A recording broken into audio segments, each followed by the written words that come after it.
할렐루야.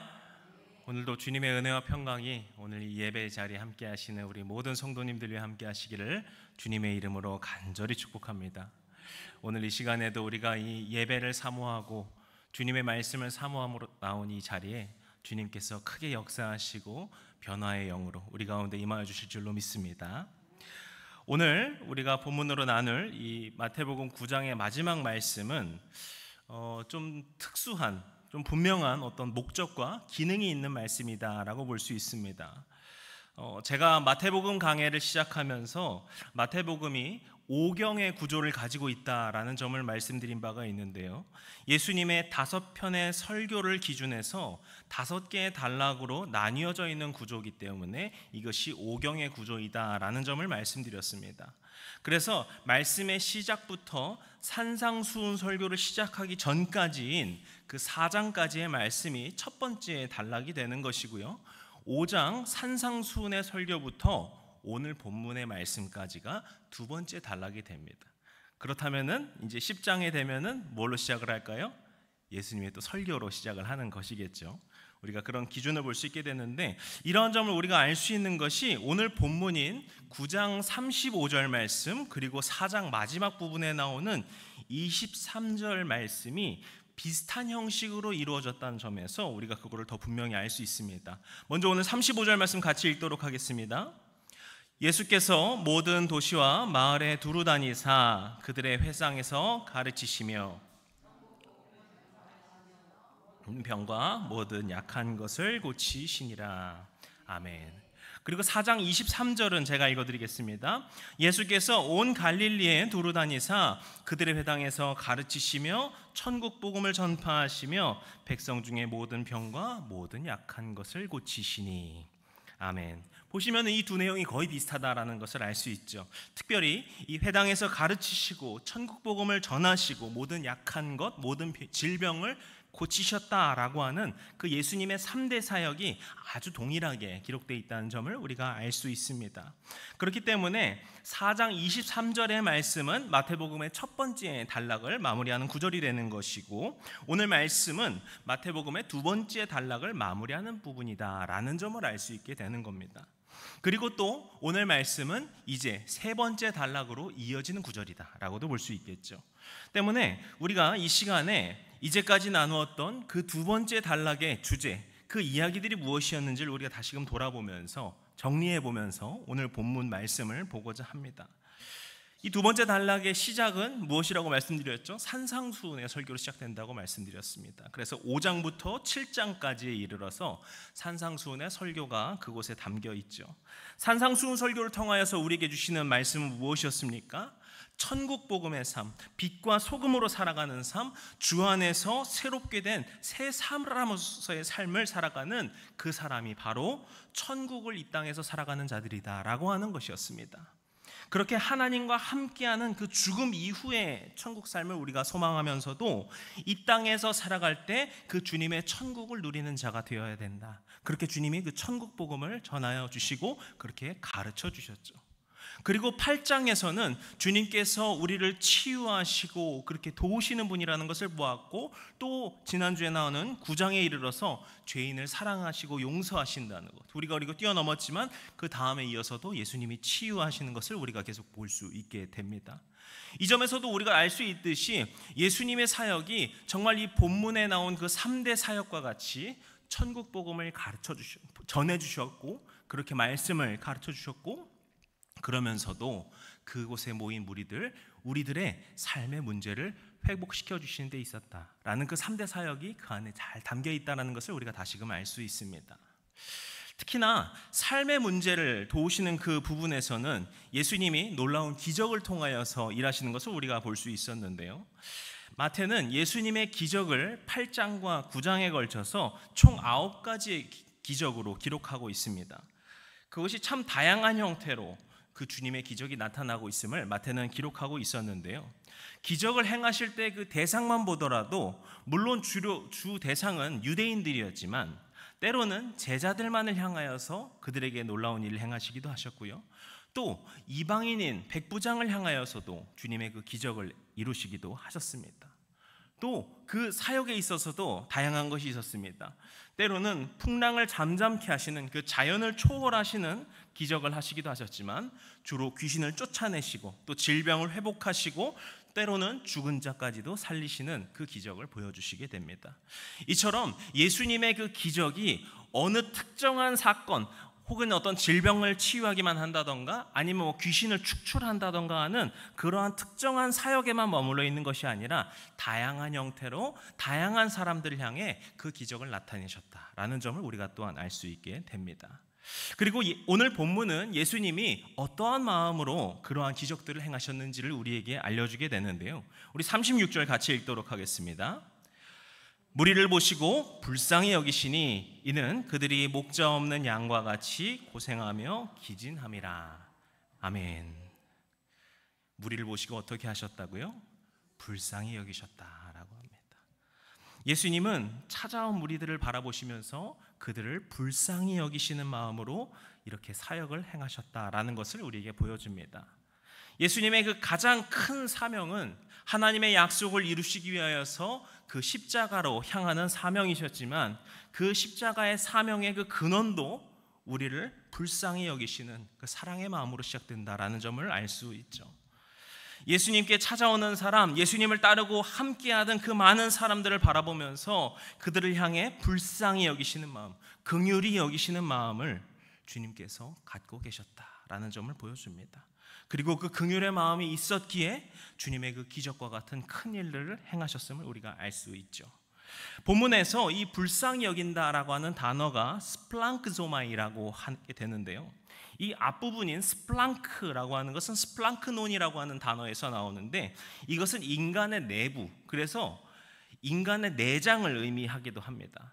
하지만 이것이 어떤 의학적인 의미에서의 내장만을 말하는 것이 아니라 인간의 내장 중에 특별히 심장과 같은 기관이 인간의 감정이 담겨있는 장소다라고 헬라 사람들은 그렇게 보았거든요. 그래서 이 스플랑크논에서 파생된 스플랑크조마이라는 동사를 쓸 때에는 나의 심장을 떼어서 다른 누군가에게 보낸다라고 하는 의미를 갖게 됩니다. 나의 감정, 나의 그 사랑이 담겨있는 그 심장, 오직 원래는 나만을 위해서만 존재하였던 그 나의 마음을 이제 다른 사람들에게 보내어서 그들의 마음을 공감하고 위로하는 그러한 것이 이 불쌍히 여기는 마음이다라는 것이죠. 예수님이 말씀하신 그 불쌍히 여긴다라는 것은 예수님 자신의 그 감정과 마음을, 그 사랑을 예수님께 찾아온 그 수많은 무리들을 향해 쏟아내고 계신다라는 것을 알려주고 있는 것입니다. 저는 이 점에서 주님이 우리를 불쌍히 여기신다라는 것이 우리를 동정하시거나 그저 말 그대로 하찮게 보시는 것이 아니라 얼마나 큰 사랑인가, 이것이 너무나도 큰 위로가 되었습니다. 예수님의 사랑은 우리를 멀찍이서 바라보시면서 관망하시는 그런 사랑이 아닙니다. 하늘에 계셔서 우리 상황이 어떤지 잘 모르시면서 하시는 그런 사랑이 아니라는 겁니다. 우리를 향하여서 우리와 함께 하셨고 그 자신의 마음을 온전히 쏟아내시며 나타내신 그런 사랑인 것이고요.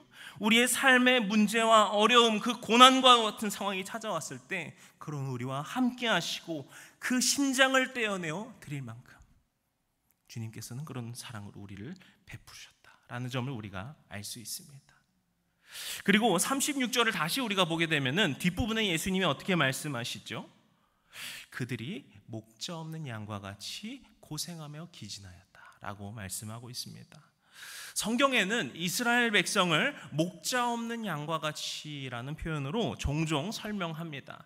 스가랴서 10장 2절에서도 나오고요, 민수기 27장 17절에도 나오고 열왕기상 22장에서도 나오고, 이렇게 이스라엘이 목자 없는 양과 같이 방황하고 고난을 당한다라는 것을 종종 성경에서는 표현을 합니다. 그런데 이 성경에서 말하는 그 목자 없는 양과 같은 상태가 말하는 중요한 핵심이 있습니다.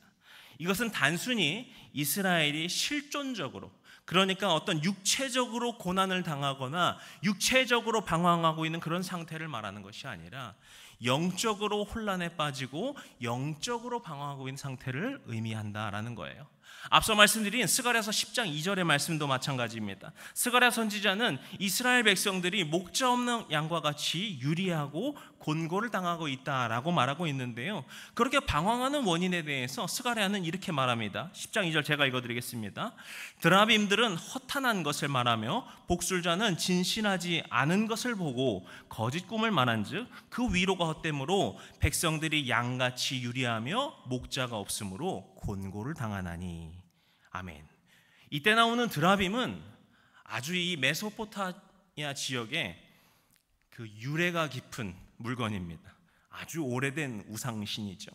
그래서 창세기에도 보면 그것이 나오는데, 야곱이 자신의 그 삼촌 라반을 떠나 도망칠 때 이 야곱의 아내인 라헬이 이 드라빔을 챙겨서 떠났다라고 하는 기록이 나올 정도로 아주 역사가 깊은 물건인데요, 스가랴 시대 이스라엘 백성들은 이런 우상신을 계속해서 붙들면서 그 우상신을 통하여서 어떤 문제에 대한 답을 찾기 시작했다라는 것이죠.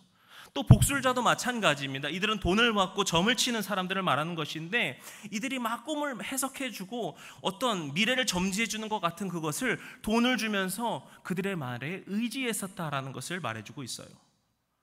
그런데 이때는 어떤 때입니까? 이스라엘이 자기들은 나름대로 열심히 하나님을 믿고 있다라고, 하나님의 백성이라고 말하고 있던 때예요. 하나님을 잘 믿습니다. 우리는 여호와 신앙을 갖고 있는 여호와 하나님의 백성입니다라고 말하는데, 그들의 실상은 그 드라빔을 의지하고 있었고 복술자들을 쫓아가면서 그들의 말을 의지하였다라는 것이죠. 그들의 겉모양은 하나님을 믿는 것 같이 행하였고 하나님을 믿는 것 같이 제사를 드리고 섬기는 것처럼 했지만, 그들의 내면에는 하나님이 비어있는 영적인 방황의 상태였다라는 것을 보여줍니다. 이것은 예수님이 말씀하신 것에서도 마찬가지의 의미입니다. 예수님 당시에 유대라고 하는 것은 겉으로 볼 때는 여호와 하나님의 신앙으로 온전히 서 있는 곳이죠.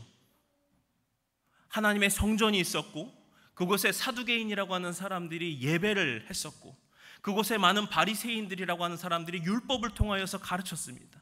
겉으로 보면 너무나도 아름다워요. 하나님의 나라가 서 있는 것 같았어요. 하지만 그 속을 보면 그렇지 않다는 것을 우리가 너무나도 많이 보았죠.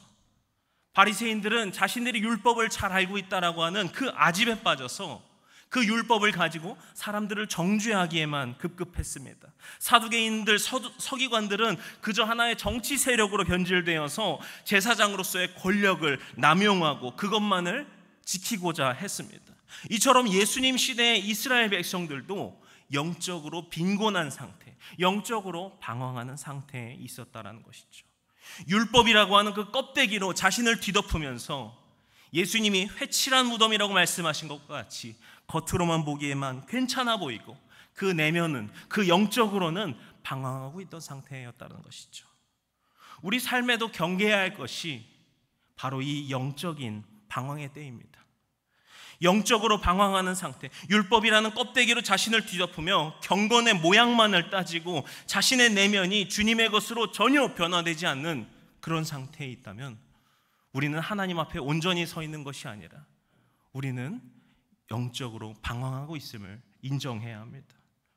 그리고 우리의 신앙이 성숙해진다는 것은 우리의 겉모양이 어떻게 바뀌었나로 말하는 것이 아니라 우리의 생각과 마음이, 우리의 영이 어떻게 주님을 향하고 있는가, 어떻게 주님을 예배하고 있는가, 어떻게 주님의 말씀을 받고 그렇게 살고 있는가, 그런 영적인 거듭남에 있어야 한다는 것이죠. 그렇지 않으면 이 이스라엘 백성들과 같이 영적으로 방황하여서 곤고한 상태에 있음을 주님은 경계하고 계십니다. 그리고 예수님은 이러한 상황을 말씀하시면서 그 후에 제자들을 부르시는데요, 우리 37절 38절 같이 읽도록 하겠습니다. 이에 제자들에게 이르시되 추수할 것은 많되 일꾼이 적으니 그러므로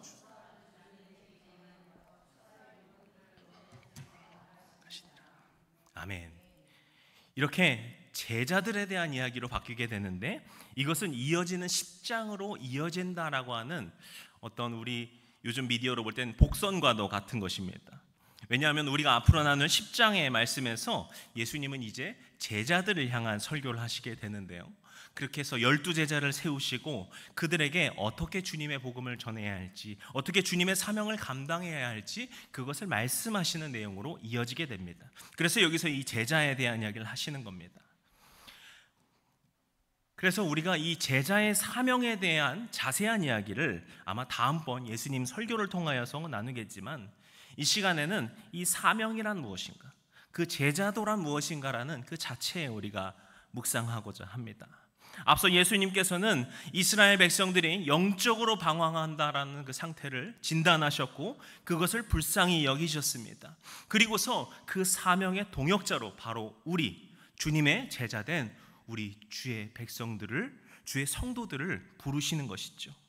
주님은 이 모든 일을 충분히 혼자 감당하실 수 있는 전능하신 주님이십니다. 하지만 그 영광의 자리에 우리를 초대하시고자, 그 사명을 감당케 하시고자 우리를 불러주신다는 것을 알 수 있습니다. 그런데 그렇다면 우리는 그 사명을 어떻게 감당해야 할까요? 오늘 본문을 보시면은 추수하는 주인에게 청하여 일꾼들을 보내주소서라고 말을 합니다. 추수하는 일꾼들의 그 주인에게 일꾼들이여 가라 이렇게 말씀하시는 것이 아니라 그 주인에게 청하여 일꾼을 보내달라라고 말하는 것입니다. 이것은 사명의 주권이 주님께 있다라는 것을 말하는 것인데요, 사명의 주권이 주님께 있다라는 것은 다시 말해 우리가 주님의 마음에 합한 자들로서 사역을 해야 된다는 것을 의미하는 것입니다. 내가 내 마음대로 그래 나도 한번 주님의 일 한번 해봐야지, 나도 한번 나 잘할 수 있을 거야 이렇게 해서 내가 가는 것이 아니라 우리는 주님의 마음에 합한 자로 준비되어서 주님께서 우리를 부르실 그날을 우리는 기다리며 그 사명을 준비해야 한다는 것이죠. 그렇다면 주님의 마음을 갖고 우리가 사명을 준비한다는 것은 무엇이겠습니까? 결국엔 그것이 처음에 말했던 그 스플랑크조마이, 자신의 심장, 나의 그 사랑의 마음을 그 무리에게 쏟아내신 예수님과 같은 마음, 그 불쌍히 여기는 마음을 우리가 품어야 하는 것이죠. 예수님께서 우리에게 보여주신 그 마음과 같이, 나의 마음을 떼어내서 그들에게 주셨던 그 주님의 그 사랑과 같이 결국에는 그 사랑의 마음을 가지고서 십자가에 매달리시고 그렇게 죽으시고 부활하신 주님의 그 놀라운 사랑과 같이 우리가 그 주님의 마음을 갖고 살아갈 때 우리가 그 사명의 자리로 초대된다는 것을 주님께서 말씀하고 계시는 겁니다. 사랑하는 성도 여러분, 오늘 우리는 주님의 제자로 서 있음을 우리가 마음 깊이 묵상하고 그것을 깊이 생각하는 시간이 되길 원합니다. 주님은 우리를 적당히 신앙생활하고 부르지 않으셨습니다. 주님은 우리를 주님의 사명의 자리로 부르시고자, 우리를 그 영광의 자리에 초대하시고자 지금도 우리를 부르고 계십니다. 그것은 내가 한번 해보겠습니다라고 하는 호기로운 마음에서 되는 것이 아니라 먼저 우리가 바로 주님의 마음으로 준비되어야 한다는 것이죠. 영적인 방황을 하며 있는 것이 아니라, 우리가 그 겉모양에 있는 것이 아니라 우리의 내면이 주님의 마음으로 온전히 변화되게 하여 주시옵소서. 그래서 우리 영이 오직 주님만을 향하게 하여 주시고, 이 주님의 그 마음 스플랑크조마이와 같은 그 불쌍히 여기는 그 사랑의 마음으로 우리가 가득 채워 넘치게 하여 주시옵소서. 그래서 주님과 같이 그 사랑을 흘려보낼 수 있는 주님의 사랑의 제자들 되게 하여 주시옵소서. 이것이 바로 우리들의 고백이 되어야 할 것이고 우리의 믿음의 길이 되어야 할 것입니다. 이 시간 우리가 그것을 소망하고 주님을 따라 살겠습니다 결단하고 그 믿음의 자리로 나아가시는 저 어린 모든 성도님들 되시기를 주님의 이름으로 간절히 축복합니다. 기도하시겠습니다. 사랑과 능력으로 우리 가운데 임재하여 주시고 주님의 전능하신 능력으로 우리를 변화시켜 주시는 그 은혜에 무한한 감사를 드립니다. 오늘 이 예배의 주인이 되시고 우리의 찬양받기 합당하신 전능하신 주님, 주님께서 어떤 사랑의 마음을 가지고 이 땅에 오셔서 어떻게 그 마음을 쏟아내셨고 어떻게 그 십자가의 그 모진 일들을 감내하셨는지 우리가 그 일들을 다시금 묵상합니다. 그리고 주님, 우리의 마음 가운데에도 그러한 주님의 마음으로 가득 채워 주시옵소서.